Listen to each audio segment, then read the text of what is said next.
I stopped the car, dimmed the lights, and waited. I checked the schedule. Sure enough, the Monday Night Express should be here at 10:10 p.m. I checked my watch. In less than 5 minutes, the last phase of my plan was about to take place. 5 minutes to wait. 5 minutes to think it over. It was the culmination of a week's worth of planning, but the story began more than a year before that. The first time, I didn't think much about it. When you've been married for 22 years, you don't expect every time to be a marathon. Every once in a while, there comes a moment when performance is off the charts. All I could do was apologize. When the same thing happened again a week later, I started to worry. I hated to think that I was losing my ability to satisfy my wife, but to lose her, even temporarily, at that point was an absolute disaster. When the first of our children was born, our sex life went downhill. Erica always seemed too tired, or at least that was the excuse. I'd be surprised if we managed to do it once a month. It seemed like the baby was taking all her love, and there wasn't a trace of it left for me. I must have gotten over it at some point because 18 months later, my second son was born. As the boys got older and less demanding, I expected things to get better, but I was wrong. I found it very hard to accept rejection, so I avoided it by giving her time to sleep and going to bed myself. The realization that she didn't want me as much as I wanted her hurt me deeply. But there's more to marriage than fun, isn't there? I could make do with one time every couple weeks. The important thing was that we loved each other. At least I thought we did. Things started to change when my youngest son James went off to university. We started spending more time together, and Erica began to show more feelings. Once a fortnight was no longer enough, and soon we were doing it 2 or 3 times a week. Soon it became even more frequent. It was like we were newlyweds again. I loved it, not only the fun, but it was like we were reconnecting. I felt loved for the first time in years. I started to worry when she told me she still needed more. At my suggestion, she went to the doctor. When I got home that evening, she looked a little depressed. The doctor said she was beginning menopause. According to our doctor, it was her body's way of coping with the fact that she would soon be infertile. Her body was giving her the best chance to conceive before the egg stopped coming. He told her it would only last a year to 18 months and advised her to wait it out. Being a man, I didn't see this as a problem. "I'm going to be infertile," she whined. "It's like the end of something special." I had a vasectomy 15 years ago. I did it because you didn't like the pill or other contraception we tried. That's when baby making ended for me. I don't remember being so moody. You wouldn't be, would you? You're a man. It's not that important to you. Wait. What I'm saying is that being able to have children is very important to a man. It's part of the raison d'etre of his existence. That's why I was so reluctant to have a vasectomy. We decided no. You decided you didn't want any more children. Now you're complaining because soon you won't be able to have any more children. That sounds like whining to me, because someone is taking away something you didn't want. I knew you wouldn't understand. I tried a different tack. "I'm sorry, Rick. I really am, but I can see the positives. No more period pain, no more premenstrual tension. That's probably something to look forward to." He said you'll only be like this for another year. That's comforting, surely. I guess so. I hadn't really thought about it, but it seemed like such a blow at the time. I sat down next to her and put my arm around her shoulders. "You'll be back to normal in a year. Doesn't that make you feel better?" "No, not really. I like feeling this way. I told you I need more than you can give. It's not your fault you can't be with me all day. I have to do it." "No. It sounds like you're barely in control and you're saying you don't want it to stop." I heard an owl's whoop, and it brought me back to the present. I looked at the clock. 10:15 p.m. Where the hell was that train? The express is never late. I looked back down, but there was no sign of it. The night around me was pitch black, without a single sign of a person. I felt cold. My left hand was especially cold. I could have started the engine and warmed up the car again, but I didn't want to draw attention to myself. I decided to just wait. The train might be a little late, but it would come. My worries would soon be over. My personal disaster occurred when I was trying to deal with Erica's uncontrollable libido. The first time I lost my sensitivity, so to speak, Erica understood everything. She said it was her fault I was so demanding. However, as it became a regular occurrence, she became increasingly annoyed. I planned to see a doctor, but before I made the appointment, Erica handed me a pack of Viagra. Erica, I need to talk to a doctor. These may not be the answer. Yes, but they can be, and what's wrong with trying it? If it doesn't help, go see a doctor. I didn't know enough about my problem to argue with her, and I saw the logic in her words. Our lovemaking already lacked spontaneity, and having to take the pill a half hour beforehand made it even worse. The good news was that they were working. I was even able to put up with the side effects. Every morning my face would burn, my nose would stuff up, and I would wake up with a hangover. But for a while, they helped. After a few weeks, the problem returned and I increased the dose. I got to the maximum dose, but the problem still returned. My coworkers at work knew something was wrong. You can't go to work hungover every day without people noticing a decrease in performance. I worked in the same office with the most gorgeous Cypriot woman named Eugenia Venesis. Eugenia was a beautiful woman, 5 feet tall, slender. We had been friends since I started college, and she had expressed more than once that she wanted to continue the relationship. One day she walked in and looked at me. Kevin Johnson, when are you and I going to start having an affair? Don't even joke about such things. Who said I was joking? I love Erica. I would never cheat on her. Besides, I can barely afford one woman, let alone two. I laughed, but there was definitely chemistry between us. At 32, Eugenia already had her own problems. Her ex-husband, Neville, had abused her and then tried to control her by threatening suicide. He was 6 feet 6 inches tall, a forward on the local rugby team, and a junior school principal. I had supported her through it all. Now she saw an opportunity to repay me in kind. Trouble at home, Kev? She asked. No, what makes you say that? Come on. You usually hardly drink at all, and now you come here every day hungover. Something must be really bad for you to be hitting the bottle. Look, Jean, I'm not hitting the bottle, it's the side effects of the drugs. Then what drugs are you on?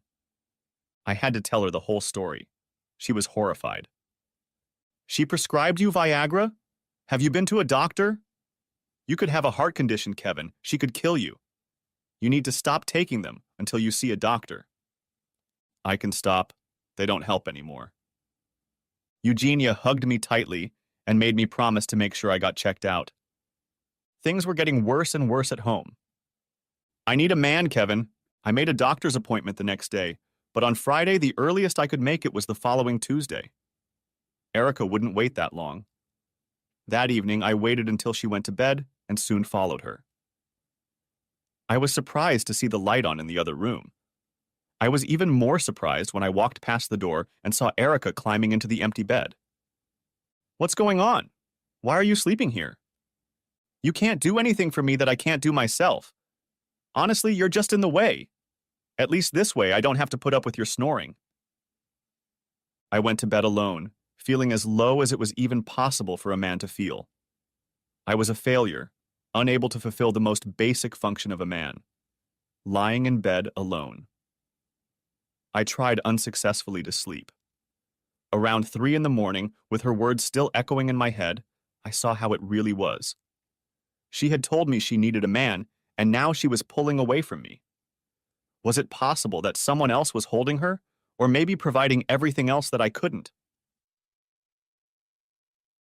For most of the weekend, Erica stayed away from me. On Saturday, she went shopping all day, but didn't seem to buy much of anything.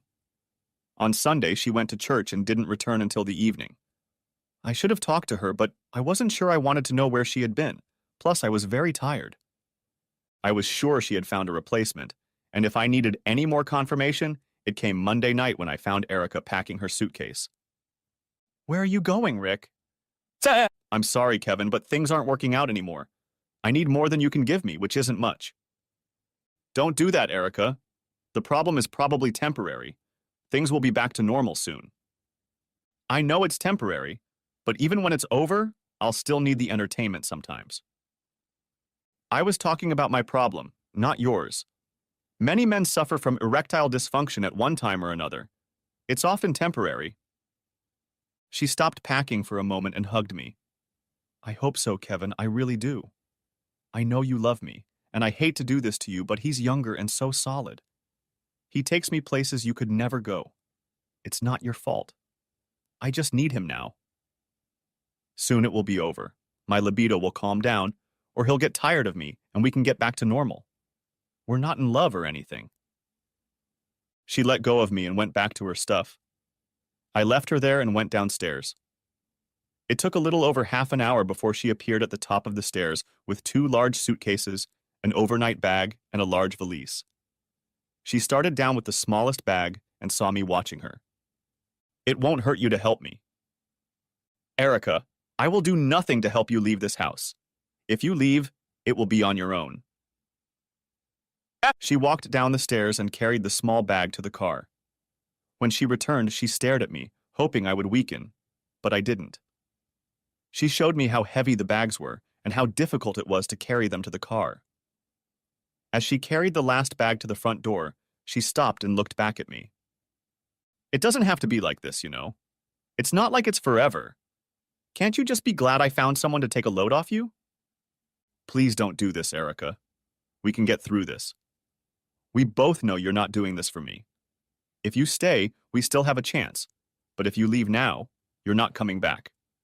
Here, are you going to do this or am I? I held out my cell phone to her.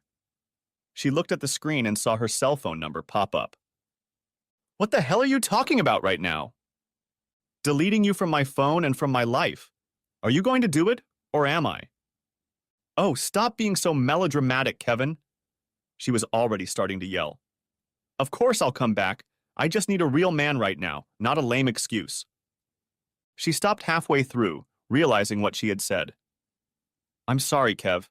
That's not what I meant. No, you finally said what you meant. And there was a tear in her eyes as she turned and walked away. I pressed a button on my phone and saw the number disappear. The door closed and I put the deadbolt on.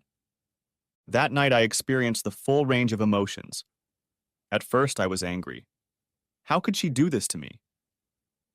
I had given her 20 of the best years of my life, and she would lash out at me at the first sign of trouble. For better or for worse, for richer or poorer, in sickness and in health, and of course, in denial of everything else. How could she be so presumptuous as to believe that I would sit around and wait for her to come back? I tried to think through what I would do. I would find her young boyfriend and destroy him. I would throw her out. All of this ran through my head, and I tried to convince myself that I would do all of this, but deep down I knew I wouldn't. As I tried to sleep, I became more and more depressed. Everything I could think of made me even more depressed. I must have been asleep because I think I was dreaming. I saw my students standing around laughing at poor old Kev, who couldn't get up in any way. I saw Erica and her lover giggling at how much she missed having a real man. I saw Erica explaining to my son how their lame father had let her down in her time of need. When morning came, I struggled to get out of bed. I made coffee, but I didn't feel like eating. I called the college and told them I was sick, and then I just stayed home. I wanted to cry, but the tears wouldn't come. By noon, I couldn't function normally anymore.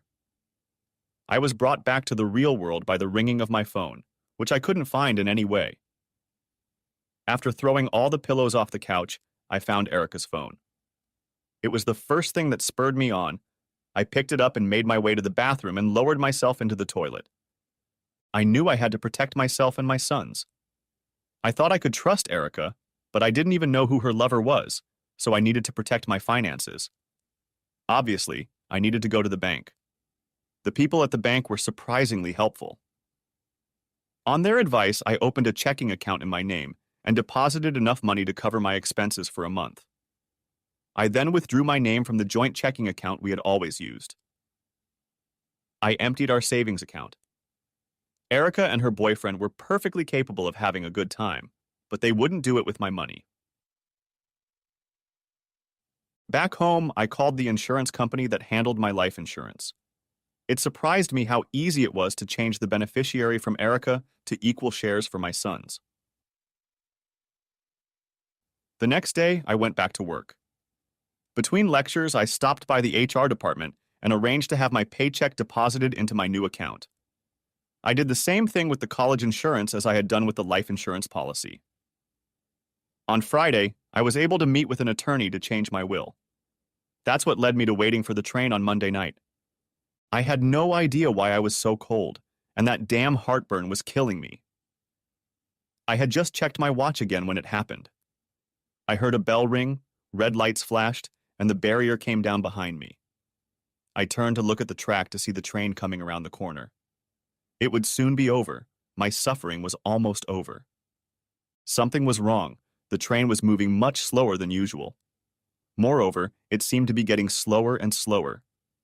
In the distance, but in my direction, 2 blue lights were flashing.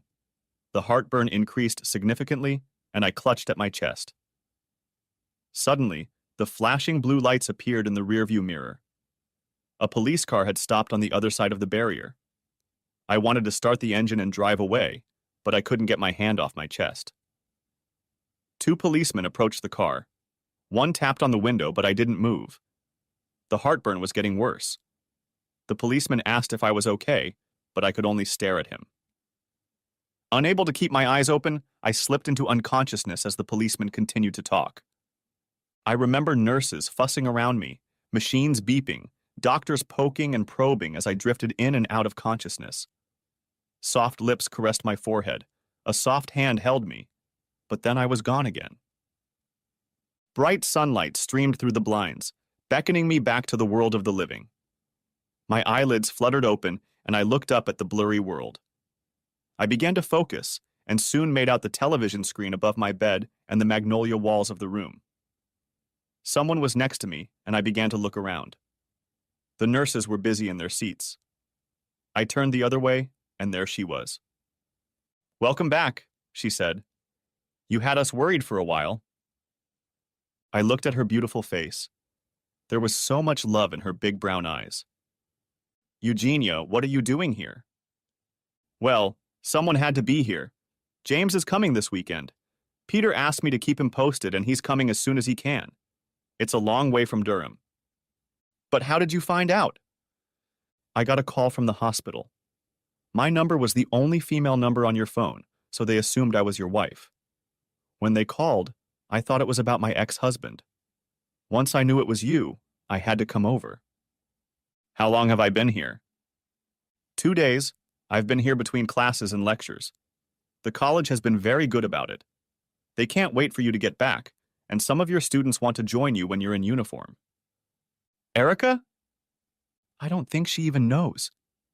She hasn't called you and she's not home. I'm not trying to hide it from her, but I'm not going to look for her either. I think she's the reason you're here." She squeezed my hand and kissed me lightly on the lips. When she looked at the monitor screen, a smile spread across her face. "You must be getting better. Your heart rate went up 10 beats per minute when I did that. Now I need to get back to work for a while. I'll be back this afternoon and we'll see what the doctors say about you." Eugenia came back to me as the lead surgeon was making his rounds after lunch and began to tell me what he had done. "You're very lucky, Mr. Johnson. Lucky that someone found you when they did, and lucky that I had a particularly rough day and was still here when you were admitted. We performed emergency bypass surgery on you. You will be in a lot of pain for a while, but everything looks good.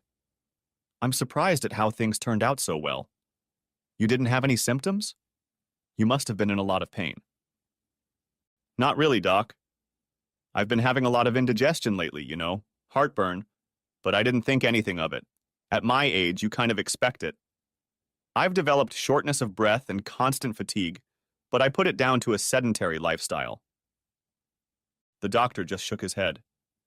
"You don't have any problems in the bedroom." "Well, yes, but I used Viagra for that." "Viagra? Are you crazy? Who prescribed them for you?" Nobody. My wife bought them online. Damn internet pharmacies. If it were up to me, I'd shut them all down tomorrow. He turned to Eugenia. I hope you're satisfied, Mrs. Johnson. Your husband was very close to death. If he had only gone to the doctor, none of this would have happened. Wait a minute, Doc, I shouted back at him. That woman is not my wife. It's not her fault in any way. It's my fault and my wife's fault. But Eugenia urged me to go to the doctor. I was the one who saw no point in it. I know it's your duty to save me, but frankly, I wish you hadn't bothered. Eugenia's face immediately reflected anger. Kevin Johnson, how can you be so selfish? What about your family? Aren't they important at all? The boys will be upset for a while, but they'll get over it. I've provided for them. It's just money, Kevin.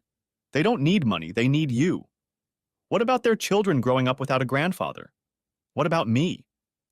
We all need you, Kevin, and don't you dare say he shouldn't have bothered. If you say anything like that again, you'll never see me again.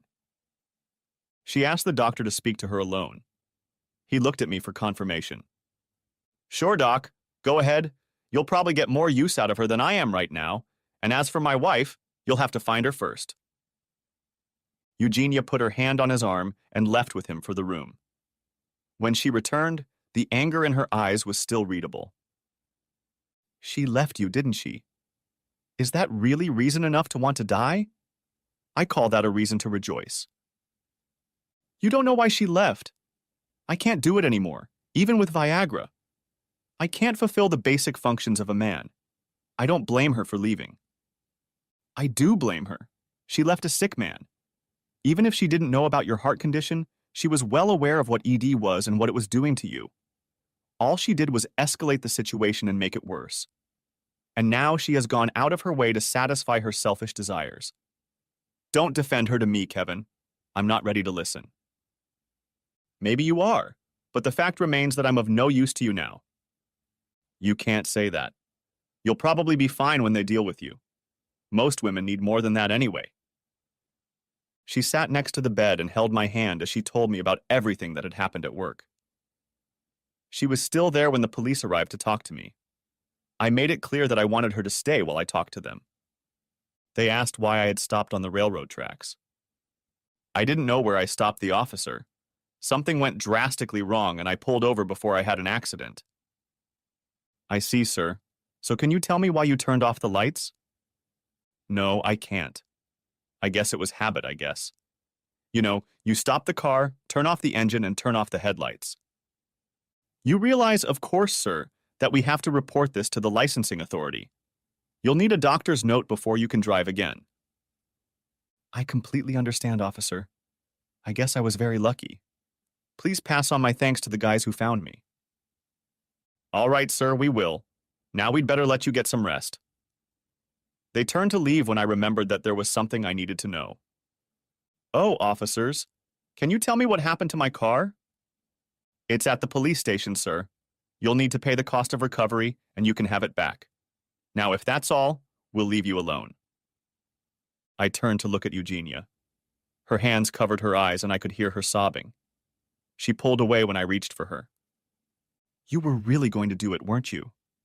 You stupid, stupid man. You sat around waiting to get hit by a speeding train. Why, Kevin? Why? Because of the boys. If it had been an accident, they would have gotten a much bigger insurance payout. You don't have to talk about it so mundanely. You tried to kill yourself. I'm sorry. I just can't deal with it. With tears in her eyes, she ran out of the room, narrowly missing the porters bringing in the dinner cart. That evening, Eugenia never returned. In fact, she did not return until the afternoon of the next day. When she arrived, she bestowed upon me a smile that could have melted a glacier. Don't think I've forgiven you for bringing yourself to this state without talking to me. I thought we were friends. I'm sorry, Jean. I really wasn't thinking straight at the time. You're my best friend. I should have talked to you. Is that all I am, Kevin? A friend? Right now, Jean, you're my best friend. I can't say any more than that. I'm just so confused that I'm still supposed to be a married man. Married? You still consider yourself married to her after she left you? After she made you feel worthless, she went off to find herself another guy?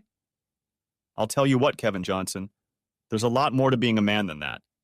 If she can't see that, then she doesn't deserve you. How long have you been here? 4 days and she hasn't even called you. She probably doesn't even know I'm here. Wake up and smell the coffee, Kevin. If she cared about you, she would have called your house, and when there was no answer, she would have called your cell phone. If she wasn't a selfish bitch, she'd know. I guess me flushing her cell phone down the toilet didn't help. Didn't help. I'm afraid it did help. It was the day after she left. It kept ringing, and when I found it under the cushions on the couch, I flushed it down the toilet. I think she must have come back looking for it. Someone was in the house cleaning last Wednesday. Tears came to her eyes, and when she started to laugh, they ran down her cheek. I'm sorry, Kevin, but that's so funny. If she's like me, her whole life will be on that phone. Appointments, birthdays, her phone book, everything will go down the toilet. You really are an evil person. She stood up and got ready to leave. I'm going home. The college will not tolerate a lack of training just because you were in the hospital. I'll be back tomorrow.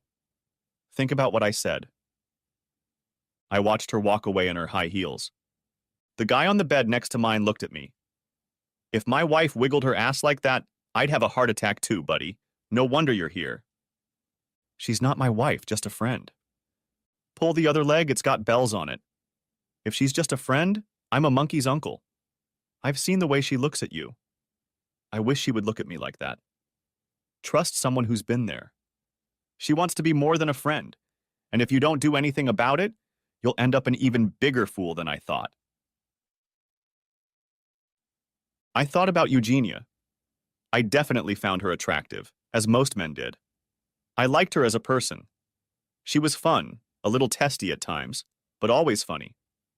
Was I in love with her? I didn't know. We only knew each other through work.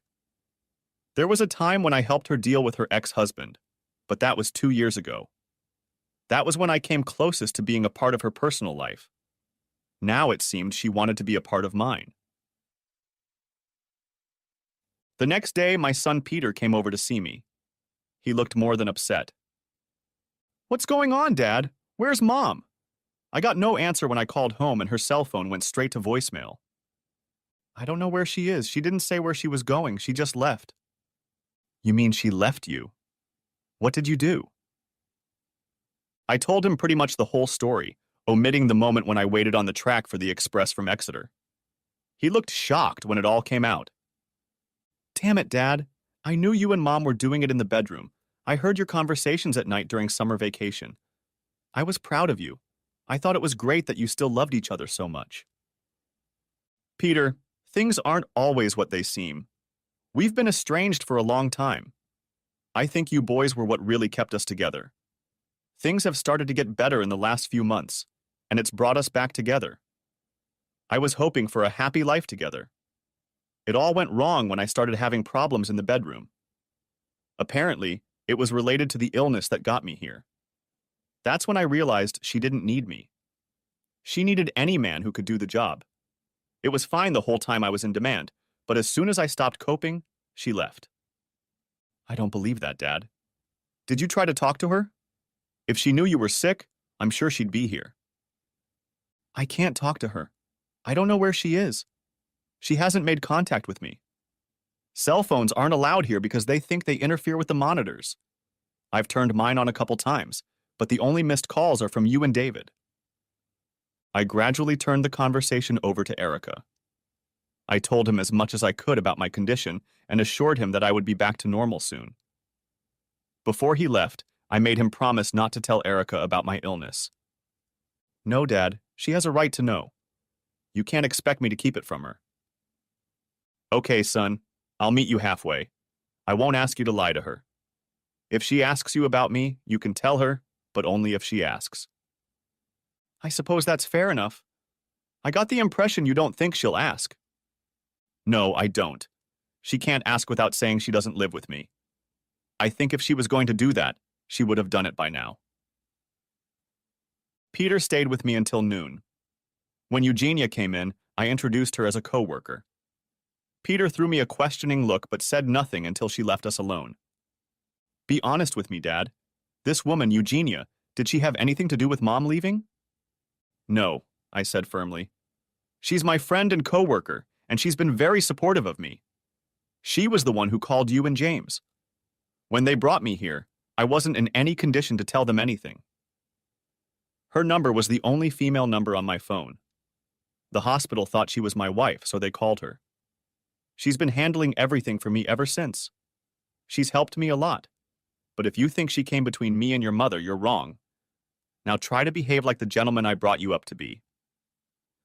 Peter was a little warmer with Eugenia when she returned.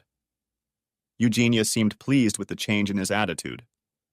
He thanked her before leaving, and she pecked him on the cheek. She stayed with me until the evening and then left to get ready for class. Over the next week, I underwent several tests, and eventually all the monitoring equipment was removed. When the surgeon came to see me, I was a different person. I thanked him for the excellent job he had done in keeping me alive. Are you feeling more positive now, Mr. Johnson? I have some news that may help you feel even better. Our tests show that you have a testosterone deficiency. That's not uncommon in men your age. The good news is we can treat it easily. I can't promise anything, but combined with your heart condition, it explains your problems in the bedroom. If you fix it for me, I'll be even more grateful. I mentioned this to Eugenia when she came in that evening. She teased me, asking me if it was still working. She kept threatening to pull up the bedspread and take a look. When my morning glory returned, I kept her to myself. She still spent a couple hours a day with me, insisted on talking to the doctors, and made friends with all the nurses. I was a little surprised to find that I had to solve a problem for the head of the department.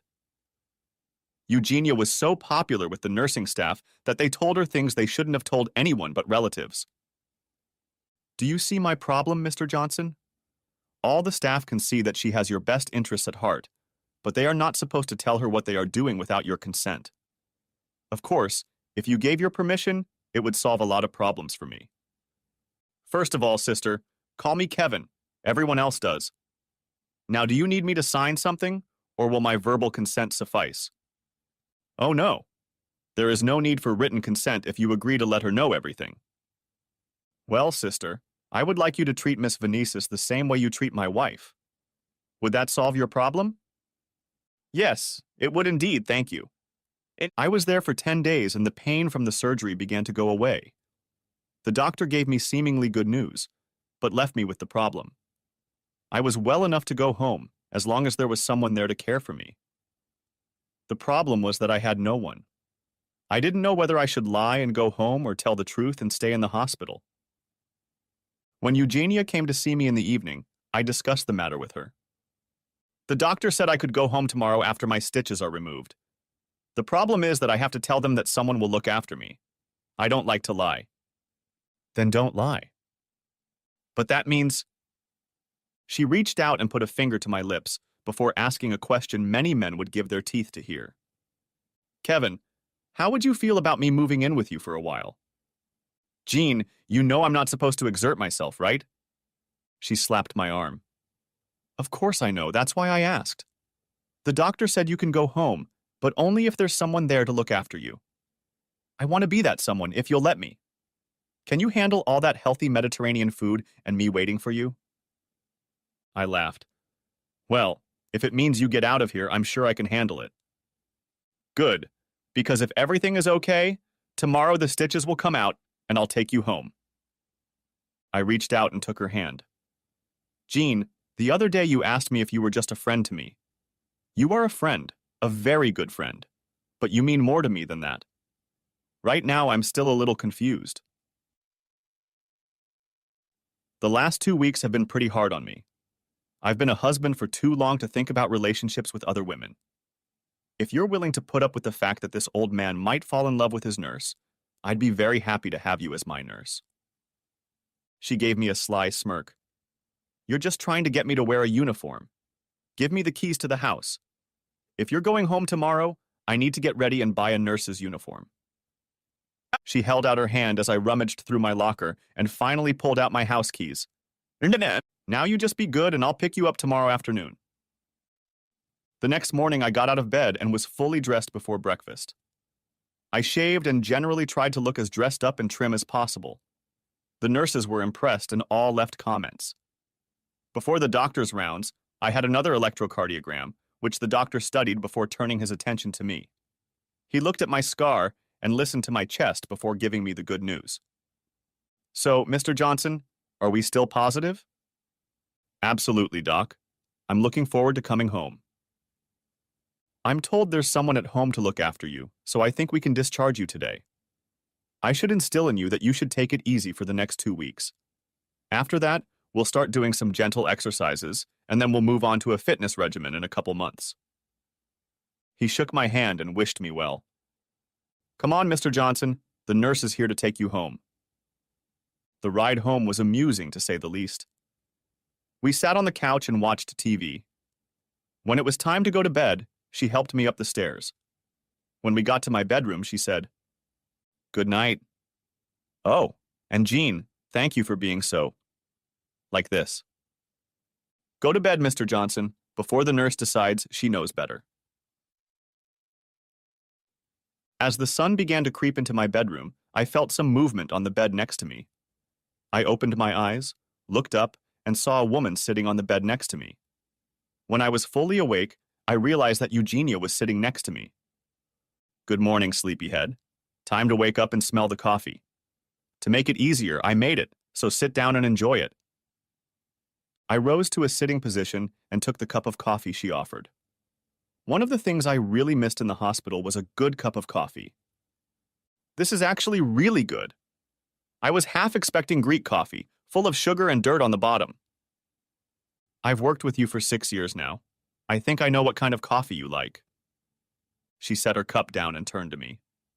She ran her finger over the scar. It's healing nicely, but it still looks a little angry. After breakfast, she gave me a quick kiss. In the morning, I typed up my email and was about to make lunch when the doorbell rang.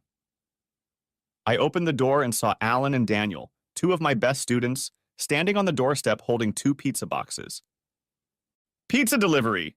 they shouted as I looked at them in surprise. "Come on, Kev, let's go make some coffee and get some lunch." I refilled the coffee maker, turned it on, and all 3 of us sat around the table eating slices of pizza. "Eugenia gave us instructions for you not to do anything," said Daniel to me. "Yeah, you've been hiding things from us, Kev," joined in Alan. "You 2 have something going on, don't you?" "Come on, guys. A gentleman doesn't talk about things like that." "Then we'll take that as a yes." Alan laughed. "Hey, that's one of your professors you're talking about. Show some respect." "Yes, but that doesn't stop her from being beautiful, does it?" I changed the subject and asked them who had taken over my classes and inquired how they were doing. They weren't impressed. The college had hired a temporary replacement, and the students were unhappy with his level of expertise. He didn't seem to care about keeping up with new developments and only knew text-based solutions to any problems. My more advanced students were used to thinking for themselves. We had a saying, "The right solution is the one that works." I made a mental note to contact the department chair and suggest that he assign and review the assignments. The idea that my students could be penalized for knowing too much was unacceptable to me. Kev," Daniel said, "I don't suppose you're going to let us drop in here for informal classes from time to time. We'll bring lunch and grab a beer." "I don't see why not, Dan. It would be the perfect job. I'll only teach students who really want to learn, and they come to me on their own. What could possibly be wrong with that?" "Well, the fact that I don't get paid is a bit of a hindrance." "Oh, but it does. I'm on sick leave, so I'm paid to the fullest." "Is it okay if we bring a few more people with us next time?" That's how I came to be in charge of the unofficial college application. Within 2 weeks, I was busy 3 days a week. Eugenia wasn't too pleased when the girls in the IT class started coming to me. Being at home all day, I didn't use my cell phone too much, so I left it turned off. At Gina's suggestion, I let the answering machine answer my home calls. She didn't want me to rush to the phone and discover it was a call from the marketing department. Peter and James knew that as soon as they started talking, I would answer. However, one or two of the callers were just grumbling in frustration or trying to talk through the machine. The evening after the boys arrived, she cooked me a wonderful carbonara, and after dinner we cuddled on the couch. When I went to bed, she walked me to the bedroom door. The temptation was too great for me. Would you like to come over to my place tonight? Oh, Kevin, you say the most romantic things. I take that to mean no. Are you kidding? I've been wanting an invitation like this for a long time. She took my hand and led me to my room. It doesn't take much imagination to figure out what happened later. The next morning, I was awakened by the sound of a knife against a cutting board coming from the kitchen. Soon, Eugenia appeared in front of me with 2 cups of coffee in her hands. She sat down next to me. I've liked you since we started working together. I fell in love with you when you came with me to move all my stuff out of the house we shared with Neville. I thought I was going to die when he started threatening you, but you came between us and told him to act his age and not his shoe size. He was much bigger than you and very strong, but you stood up to him and he backed down. He didn't dare hit me. He would have lost his job and never been able to work in education again if he had been convicted of assault. Yet most men would have backed down, but not you. You ignored all the taunts and accusations and told him to speak up if we took something we weren't entitled to. Yes, but weren't you surprised when he pointed at you and said, She is my wife. You have no right to take her." That's what struck me when I heard your answer. My heart rose in my chest and I realized I wanted you. I don't remember that moment. What was so special about what I said? You just stopped, looked him straight in the eye and said, "No, she was your wife, but she is no longer. If you really think of a wife as a thing, like a car or a coffee table, then you shouldn't have gotten married." I knew right away that you were exactly the man I needed. Smart, kind, loyal, brave, more than handsome, and respectful of a woman for her virtues. You're a little overweight, but I can fix that. The only drawback was that you were already married.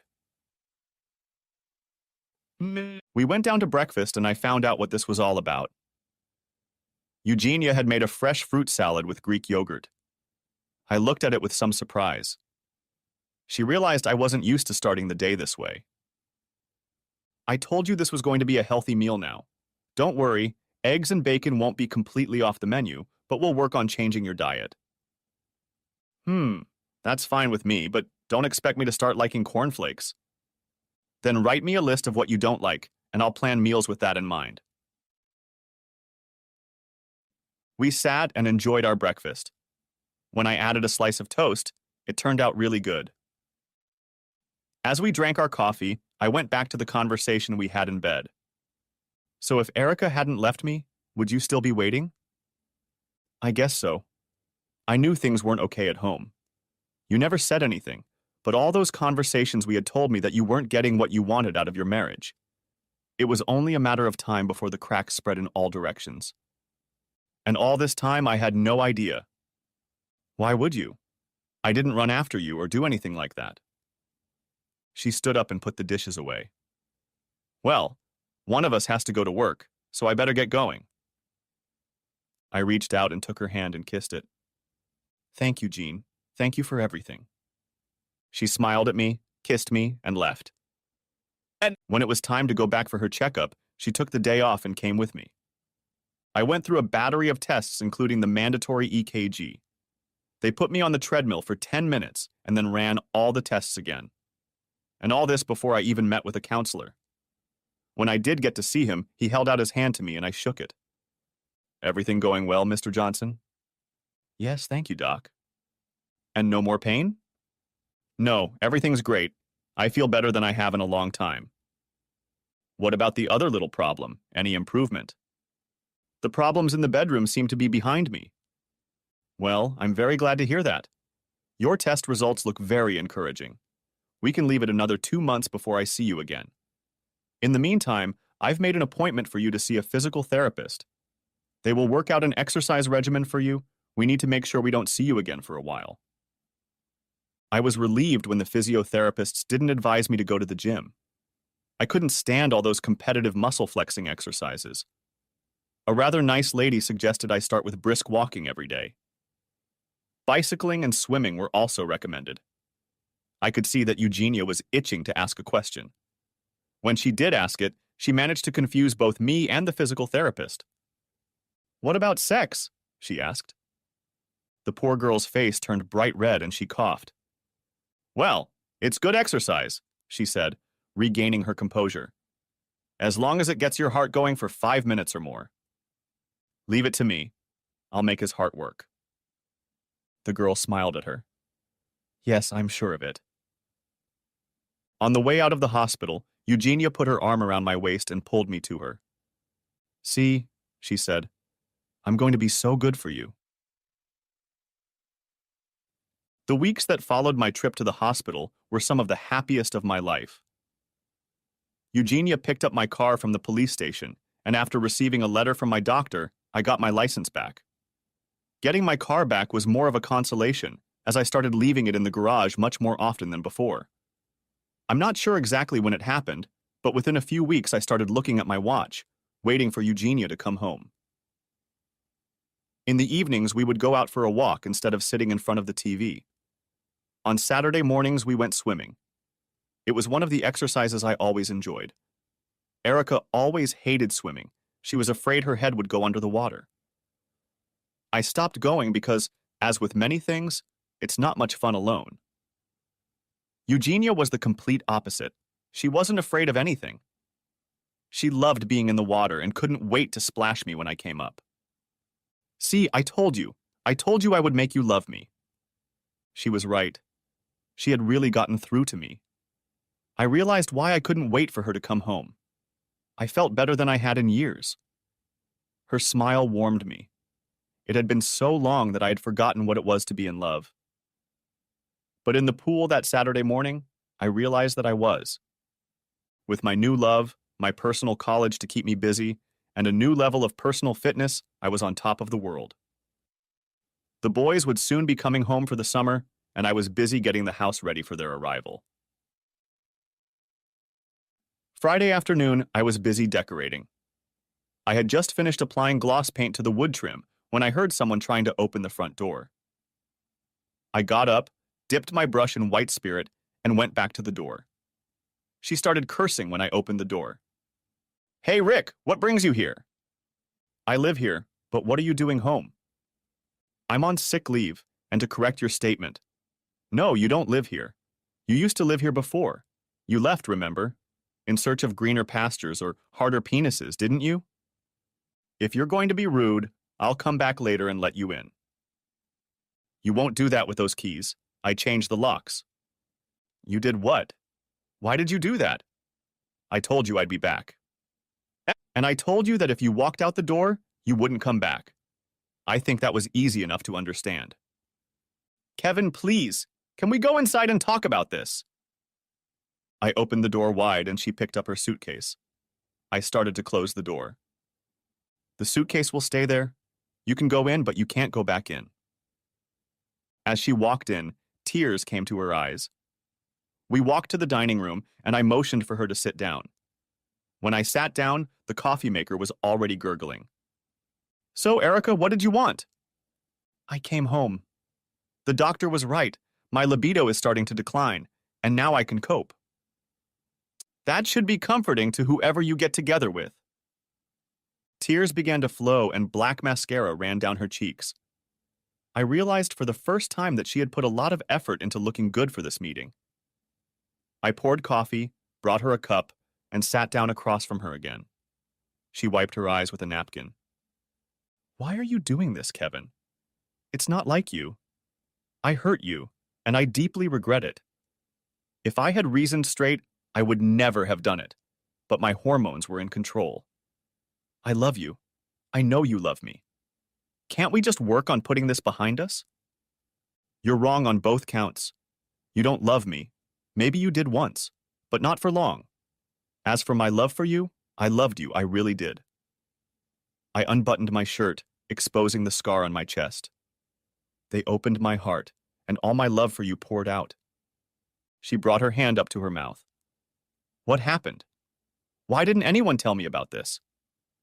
I told you what happened.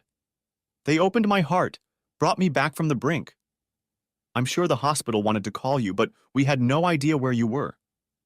If you had tried to call here, I would have told you. Face it, Rick, you were too busy to worry about me. No, it wasn't like that. I lost my cell phone, and when I bought another, all I had was this damn machine. Your cell phone is always off, and the girl at the college switchboard just says she won't answer your number. And here I thought you were just distracted by some idiot. Stop it, Kevin. You talk so dirty. You could have at least told the boys. You don't think they had a right to know you were sick, do you? Eugenia told them. Peter even came to visit me in the hospital. So why didn't they tell me? I would have come if I had known. I asked them not to tell you unless you asked about me. I guess you never told me. I couldn't. I didn't want them to know what I did. Well, they know I told Peter everything and James called me to ask about it. I don't believe you. I don't believe you told them everything. What about your little problem? Did you tell them about it? I told them everything, even that I was a lame excuse for a man. No, they'll hate me. How will I be able to face them when they get home? That won't be a problem. You won't be here. I heard the sound of a key in the lock, got up, and walked out into the hallway. The door opened and Eugenia walked in. When she saw me standing at the door to the dining room, she ran down the hallway, jumped up, and wrapped her legs and arms around my neck. I missed you. Did you miss me? Of course, but we have to behave. We have a guest. She looked across the dining room. It's not a guest. It's your wife. Erica sat with her mouth open, barely containing her amazement. Eugenia swung her legs off the bed and stood with her arms around me as Erica regained her composure. What the hell is she doing here and why does she have a key? She lives here, which I can't say about you. Erica wasn't about to give up. She looked Eugenia straight in the eye as she fired the first volley. Thanks for looking after him, dear, but you can go home now. I'll take it from here. You see, Kevin has a little problem that he obviously hasn't told you about. You'd better get back to your boyfriend. I'm sure he can take much better care of you than Kevin can. I think Kevin has everything I need. Thank you. Erica was taken aback for the second time. Eugenia only smiled at her. Well, I guess some girls have it and some don't. I'm going upstairs to change. I'll leave you to deal with everything here. With those words, Eugenia turned and ran up the stairs. A surprised expression appeared on Erica's face. Are you fully recovered now? I'm recovering, but things are better in the pants department than I can remember. So, as you can see, you don't belong here. But I love you, Kevin. Can't we go back to the way things were? I can be a better wife, I really can. It's too late for that, Rick. You couldn't love me and do what you did. Why don't you go back to Mr. Stiffdick and let him make you happy? This set off another fit of crying. This time, very deep sobs and a mass of tears. I brought her some tissues, and as the sobs subsided, she wiped her eyes. So what happened? I asked. Surely Stiffdick will be glad to have his buddy back. Erica sat up, shaking her head. I can't come back. His wife is coming home. So he's a married man. What made you do it, Rick? What made you sleep with a married man while his wife is away? She started sobbing again. I didn't know. He told me she left him, but now I know she's in New York for an internship. She's coming home on Wednesday. I was so stupid, and now I've lost everything. Not quite everything. You seem to have a secret bank account. Oh yes, I discovered it when I was separating our finances. There was £5,000 in there, and only you can touch it. Today had been a day of surprises for Erica. She had no idea I had split our finances, much less discovered her stash. I've been saving money for our 25th anniversary. I wanted to take you away for the holiday of a lifetime. Well, that's never going to happen now, so maybe you should use some of that money as a deposit on an apartment. You have a good job, so you shouldn't have any trouble finding a place to live. Now that's another problem. I lost my job. One of the trustees came and caught us doing it in my office. They considered it a serious breach of discipline, and I was fired. The fact that Ron was one of our parents made it worse. My God, Rick, it's us men who have to think with our little heads. So, let me get this straight. You lost your job, Stiff Dick kicked you out, and you decided to come back to me. Hey, no, I was planning on coming back to be here for the boys when they came home. Well, that's not going to happen now. Why? Don't do this to me, Kevin. They are my boys. You can't forbid me from seeing them. I'm not trying to forbid you from seeing them. You can see them anytime you want, just not here. There's no place for you here. You made your choice, Rick, and you ran away to be with Stiff Dick. But this is my home, too. You can't kick me out. I didn't kick you out. You left of your own free will. There's just no room for you here now, or at least there won't be in a week. But I have nowhere to go. I thought for a moment. I couldn't really throw her out on the street, could I? How could I stand up to James and Peter if I did that? Obviously, I had to do something. I'll tell you, Rick, you can stay for 6 days. You can sleep in Peter's room. In those 6 days, you'll find somewhere to live. And move out. Once you have a place to live, the boys can come to you whenever they want. A look of relief appeared on her face, and I could even see the beginnings of a smile. It disappeared with my next sentence. Under no circumstances should I give you the keys. If you leave and there's no one here when you get back, you'll have to wait for our return. Is that all right with you? I guess it will be. Okay, how much for dinner? I told her what I'd offered Erica, but I needn't have bothered. She'd pretty much heard everything already. She set to work making a delicious moussaka. Even Erica complimented her on her cooking.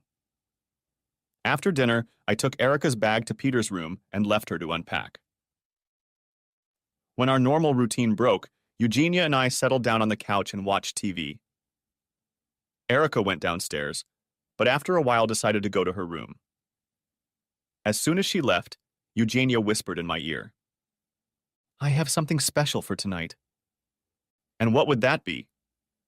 I realized, took her hand and led her into the bedroom. There we got down to it, and after a while we fell asleep. Waking up the next morning, I went to the bathroom. As soon as I got out of the shower, there were raised voices coming from the kitchen. I opened the bathroom door to see what they were talking about. It wasn't clear enough to see what was being talked about, so I moved to the top of the stairs. "You're wasting your time," Erica said. "He loves me. He's invested 20 years in me, and we have 2 sons. He can't turn his back on that." "Why not? I mean, you loved him." "Oh," said I to myself on hearing this. Eugenia really knew how to hit the sorest spot. It was only an outburst. He'll forgive me eventually, and when he does, you'll be history. What makes you think he'll be able to forgive you? You turned your back on him when he needed you most. He'll forgive me because he loves me. I had already reached the end of the stairs when I heard a slap. As I, still drenched in sweat, walked to the kitchen, Erica jumped out of there. I grabbed her arm. "What the hell is going on?" She didn't say anything, just yanked her arm out and ran up the stairs. I walked into the kitchen and saw Eugenia rubbing her cheek. When she came over to me, her tears came to her eyes. "Is it true what she said? Will you forgive her and take her back?" Yes and no. What kind of answer is that? I pulled her against me, causing her robe to become wet. I lifted her chin and kissed her gently. I'm really angry with her right now, but I know it will pass with time. So yes, I can forgive her. Hate is such a negative emotion. However, don't confuse forgiveness with forgetting. I will never forget what she did, which means there is no going back. I gave her a week, and that's all she'll get. If you want eggs and bacon, you're welcome. Eugenia and I will take fruit, yogurt, and toast. She paused and put the skillet away. I can't believe it. You've never turned down a fried breakfast before. Yeah, but a lot has changed. I like the idea of staying alive better. Look, I'm sorry about earlier. I was a little annoyed after your performance last night. You didn't have to rub my nose in it. I really don't know what you mean. Of course you do. All that yelling last night. You're not telling me that's normal. Eugenia is quite loud, but maybe last night she screamed a little louder than usual, but it doesn't matter. Your behavior this morning was outrageous, and I will not tolerate it. No matter how loud she is, if you raise your hand at her one more time, your feet will not touch the ground on your way out that door. As long as you live in this house, you will treat her with respect. She's no match for you, Kevin. How old is she? 30? She'll want a family, and you can't give her that. She knows everything, and if we decide we want a family, I'll get a vasectomy. Eugenia returned, and we had a very relaxed breakfast, after which I reminded Erica that she needed to get busy finding a house. You can't do that, Kevin. I own this house as much as you do. You can't kick me out. You want half the house? Divorce me. That's not a problem. I had a financial audit done as soon as I got out of the hospital. That's how I found out about your secret account. You can get half of what we were worth at the time. All you have to do is divorce me. I can't do that. I don't believe in divorce. Till death do us part, that's what we promised. You also promised to keep yourself only for me. You didn't have much of a problem with that. If you want a divorce, there should be a divorce. I certainly won't pay for it. You'll have to go against your so-called principles. Please don't do this to me, Kevin. I've already made up my mind. If you want your half, divorce me. In the meantime, you need somewhere to live. Of course, she didn't just go and find an apartment. It got to Wednesday and she still hadn't found anything. All the offers were too expensive, too far out of town, or just not a good fit. She was stalling, trying to find a reason to live in a house when the boys came home. I wasn't surprised, and Wednesday afternoon we looked at an apartment that definitely fit in her price range. She told me she liked it, but she couldn't afford to put down a deposit and furnish the apartment. I kept it from her that it was Eugenia's apartment that we had decided to rent specifically. As soon as Erica came up with reasons to say no, I changed the game. I'd call Eugenia and pretend to negotiate. Eventually, we even dropped off some of the furniture, including Eugenia's bed. Thursday night, we moved Erica's stuff into Eugenia's old apartment. Friday afternoon, Peter arrived home first. He gave me a hug as he walked through the door and then gave Eugenia a peck on the cheek. Did you hear anything about Mom? Yeah, she slept in your room until yesterday afternoon. She came home? After what she did to you, she just came back? Yeah, and expected me to act like nothing happened. She didn't expect me to tell you. She expected me to act like everything was normal. You know, Dad, I find it hard to believe she's the same woman who raised me. How could she have changed so much? She hasn't changed as far as you're concerned. Her world still revolves around you and James. I'm the one she has a problem with. To be honest, my wants and needs haven't mattered to her for years. I didn't notice. I started out giving in to her because I loved her so much. Later on, I did it to provide myself with a peaceful life. I didn't want you to grow up fighting with your parents, so I let things go, letting her act in her own way. I realize now that I was slowly destroying what little respect she had for me. Peter hugged me again. There were tears in his eyes. I'm so proud of you, Dad. Both of us, James and I. But you did everything wrong. We saw what was happening. We wanted you to persevere and get your way. But you never did. I was addicted. I loved her, and you boys so much I would have given anything to keep what I had. Like an addict, I had to hit rock bottom to force myself to change. I certainly reached it, and once there, the only way back was without your mother. James came home the next day. I was expecting a phone call asking me to pick him up from the station. This time, he got a lift from a pretty girl in an old Vauxhall Nova. I opened the door and gave him a hug. His first words surprised me. Eugenia came out to greet him. She stood on tiptoe and just had time to kiss his cheek. Hi, James.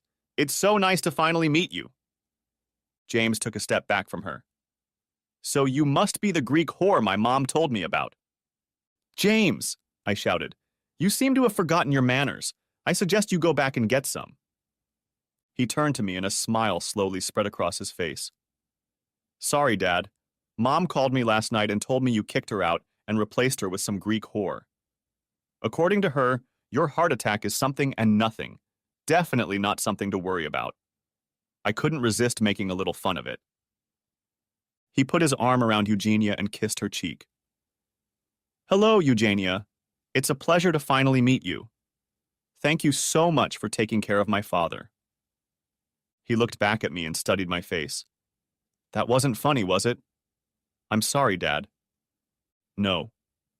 James, it wasn't funny, but it does give me some thoughts. I want you both to go and see your mother. You may not agree with what she's done lately, but she's still your mother. For 20 years, she's done a damn good job of raising you. They spent the first week with me before starting summer work. I know they visited their mother at least once. Once they started work, I didn't see them much. More often than not, they were off somewhere, but they assured me that they saw Erica once a week. Eugenia and I took a little vacation. 3 weeks in Cyprus, of course. I met the whole family, and I mean the whole family, uncles and aunts, grandparents, cousins and cousins. They threw 2 parties in our honor, and I had to learn how to dance. Eugenia had a great time once she managed to stop the pestering from her relatives about my marriage. At the farewell party, her father and brother took me aside. Both men clapped me on the back, but the sudden change in conversation caught me off guard. I love you, Kevin, her father told me. I love you like you're my own son. Giannis, he loves you like a brother. My Eugenia, she loves you with a passion that you Brits will never understand.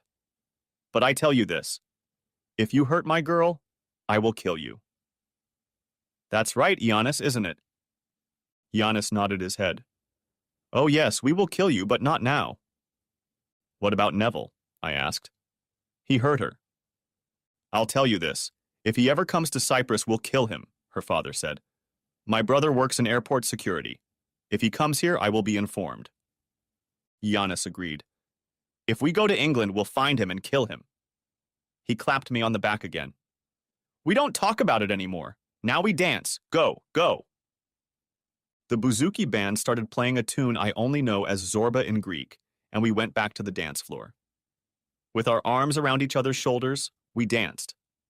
One by one, all the other men joined us. That night, as I went to bed, I mentioned Eugenia's threats. She laughed.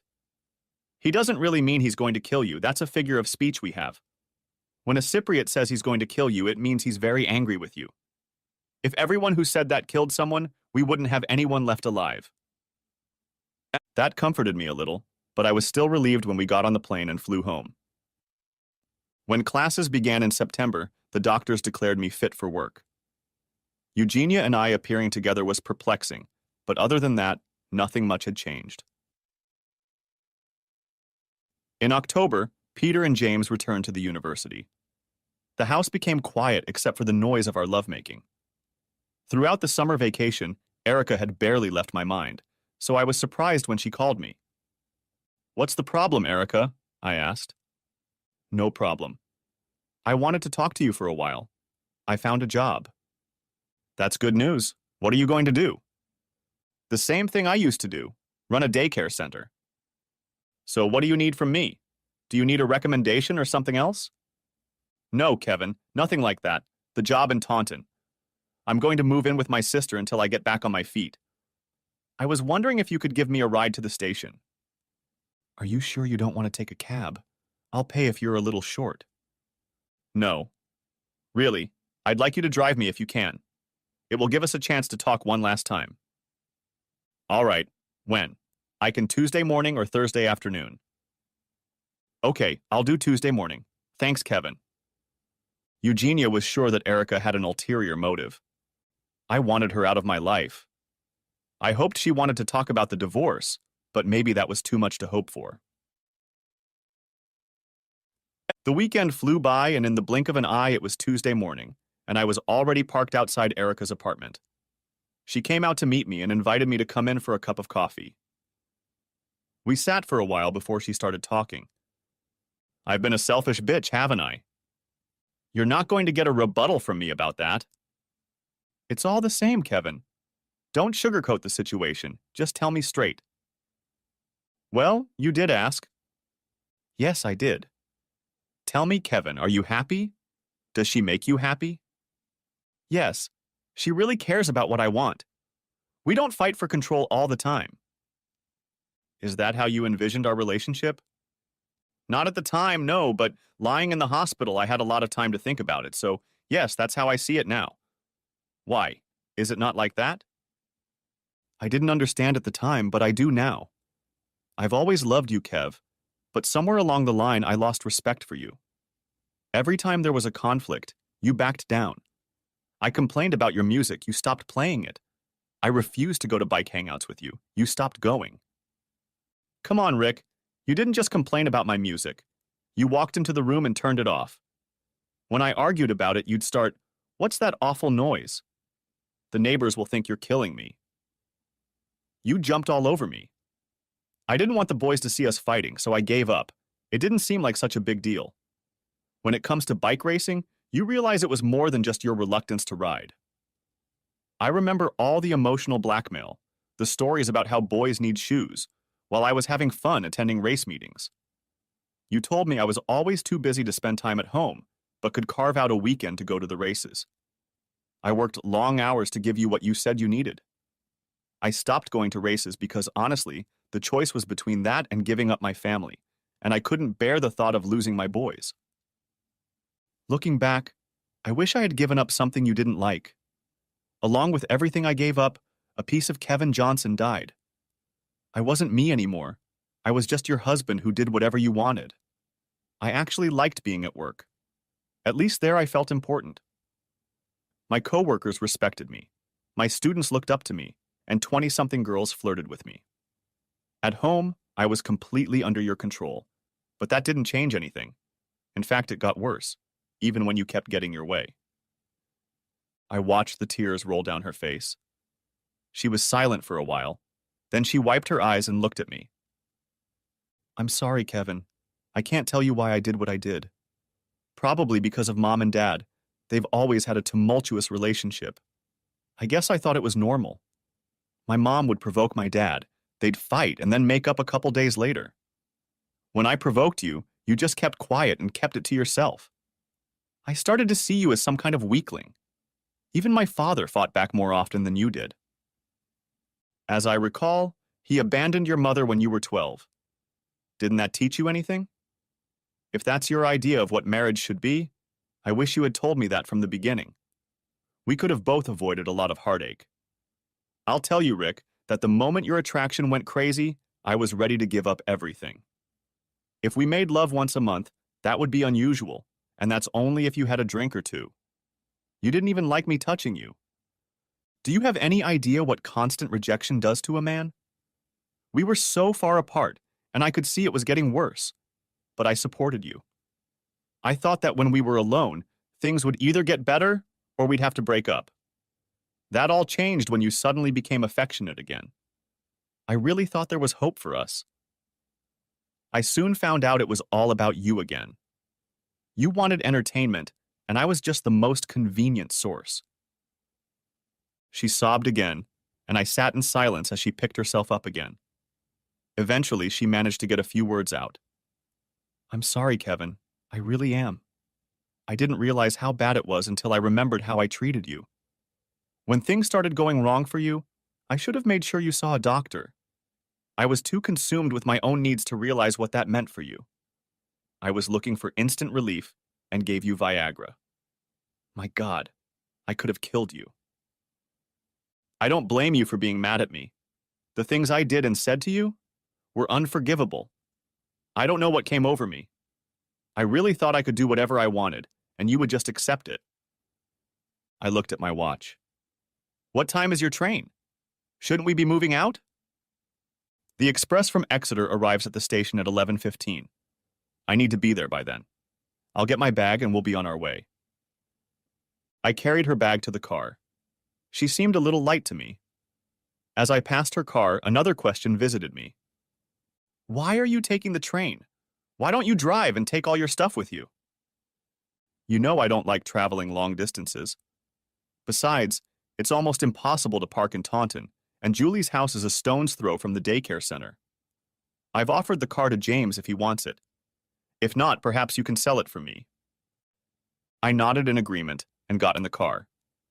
As Erica got in, she smiled at me with such a warm and loving smile that I recoiled a little. I didn't need to ask. I can see that she makes you happy. You have that sparkle again.